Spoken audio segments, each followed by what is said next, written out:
Still morning. It's still morning. Okay, everybody ready? Well, good morning again. Today I'm happy to celebrate a successful partnership with the General Assembly in producing what we believe is a resounding win and great progress for the people of South Carolina and their prosperity. We all know that South Carolina is on the rise. In the last 2 years alone, we've announced over $9 billion in new capital investment and over 28,000 new jobs. Our agricultural base is accelerating. Our tourism industry is thriving, as you know, and we've become a major high-tech manufacturing hub. It is great. South Carolina is the nation's top exporter of tires as well as completed automobiles. Our average annual manufacturing employment growth is 16%, which is the highest in the Southeast. Over and over, we are recognized as one of the best places in the country to do business and also to visit or just to vacation. The main attraction we have, as I've heard from these executives who come from countries all over the world to seek places to invest in the United States, is the people of South Carolina. That is our main attraction, our main asset. The current economic competition for jobs, as we know, for investment, for business, knowledge, and talent is fierce and is sophisticated, the most sophisticated and fierce that the world has ever known. You can see that by reading the newspapers every day. You can see that by visitors coming to the United States. It is a competition between states, nations, and companies, as well as continents, and it offers rewards and security for those who succeed, and it offers just the opposite for those who don't. So viewed in this context of economic competition, it is very clear what we must do in South Carolina for future generations of South Carolinians. That is, we must compete fiercely and vigorously, and we must win. In my inaugural address, I asked my colleagues in the General Assembly to work with me in a new spirit of communication, cooperation, and collaboration. Those are key words: communication, cooperation, and collaboration. We all may wear different jerseys, but we're all on the same team. My executive budget contained bold proposals to keep South Carolina winning, and the General Assembly has embraced and adopted over 60 of them in this state budget. Today, we recommit ourselves to providing the finest quality education for all of South Carolina's children.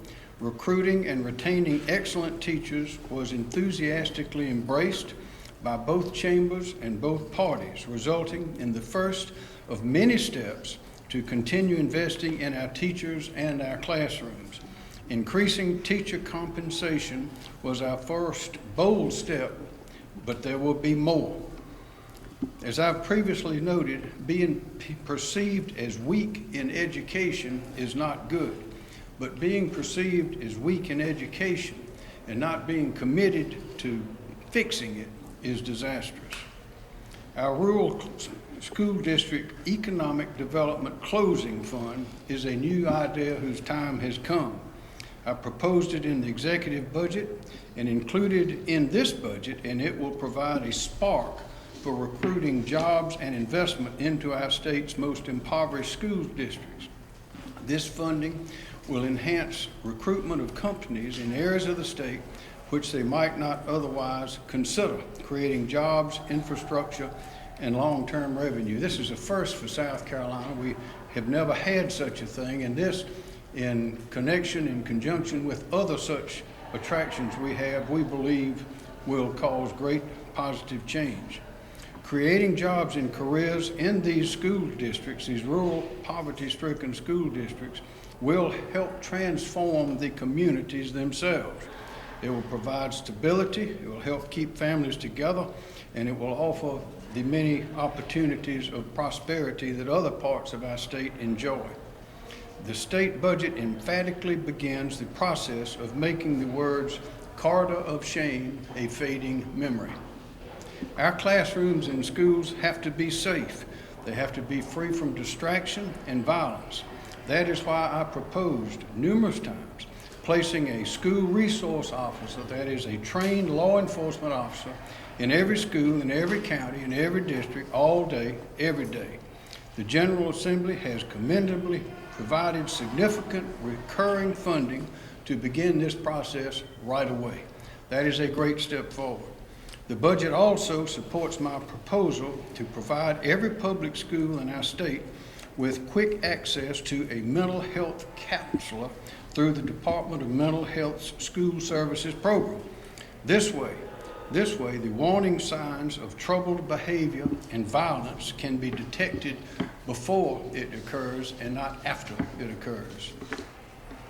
Thanks to strong and vibrant South Carolina economy, our state enjoyed an unexpected surplus in state government revenue. A surplus offers a rare opportunity for states. It offers an opportunity for prioritizing the essential needs of state government and then returning the rest to the taxpayers. Well, we've done that this time, for the first time.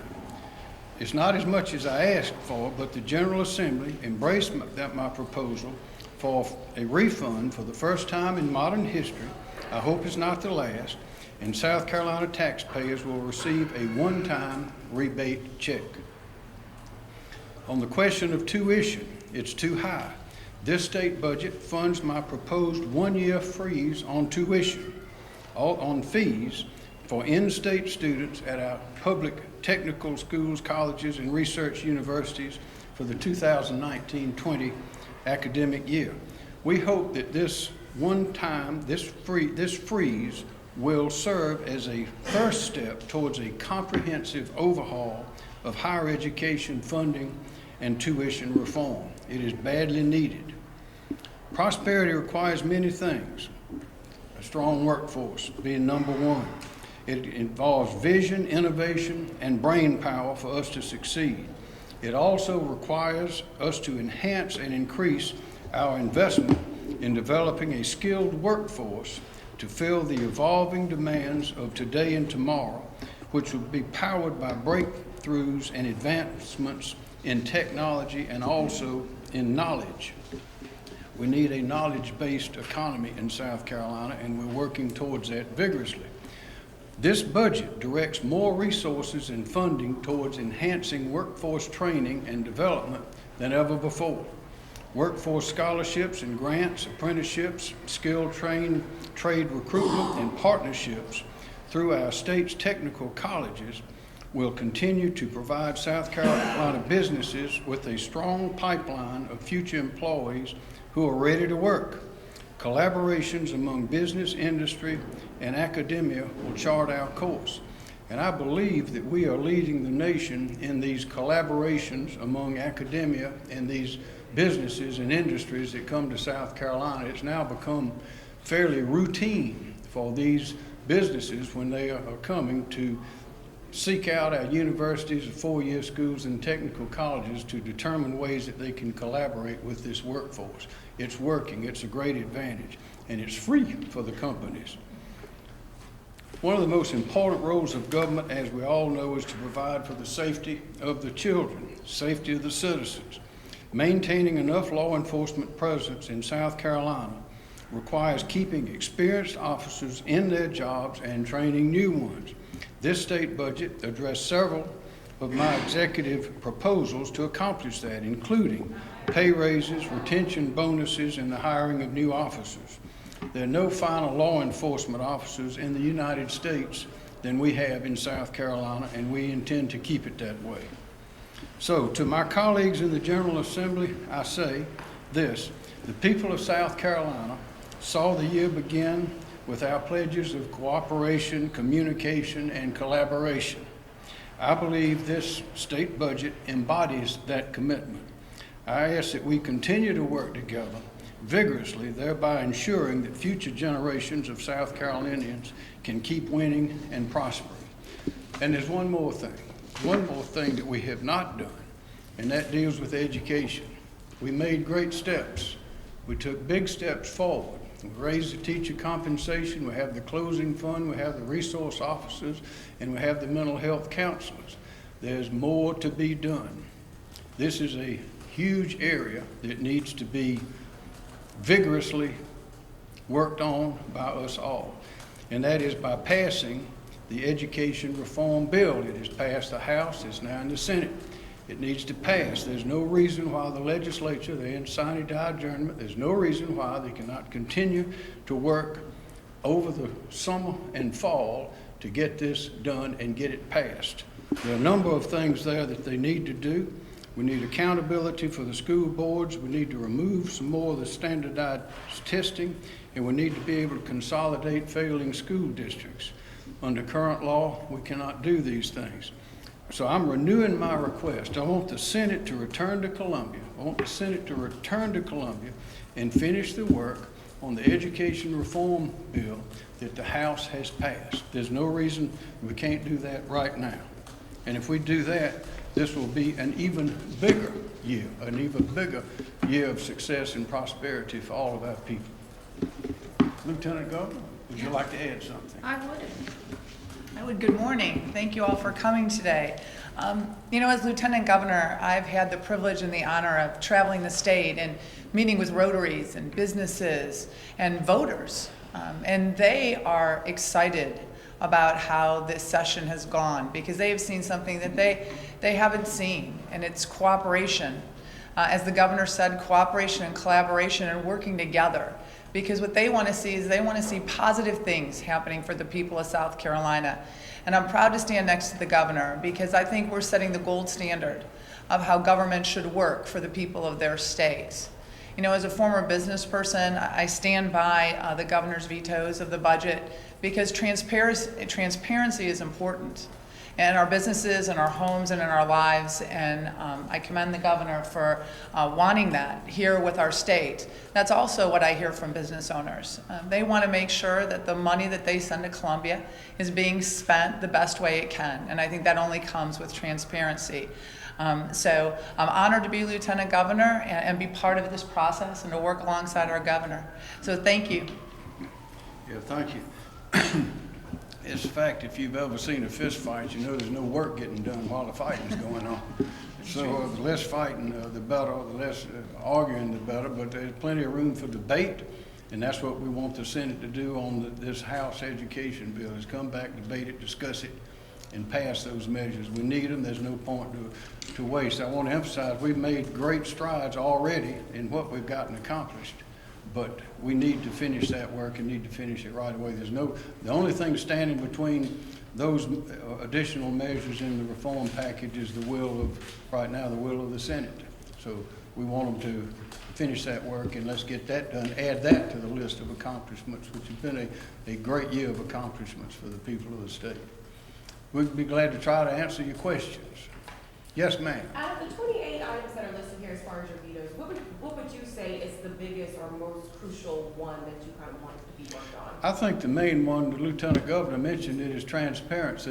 As you notice, there are a number of things there where a lot of money, millions of dollars, is going to some place, and it doesn't say where it's going to be, what it's going to be used for, or who's going to use it. We can't continue doing that as a matter of routine.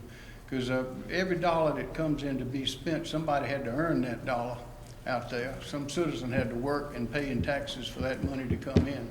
And we need to know where that money is going to go. It needs to be debated so we can be sure that, so they and we can be sure we're making the best decisions. Yes, sir. There was some money in there, $2.7 million for to turn a submarine that's now at Patriots Point, turn it into a reef off the coast possibly. What would you rather see be done, if not do that?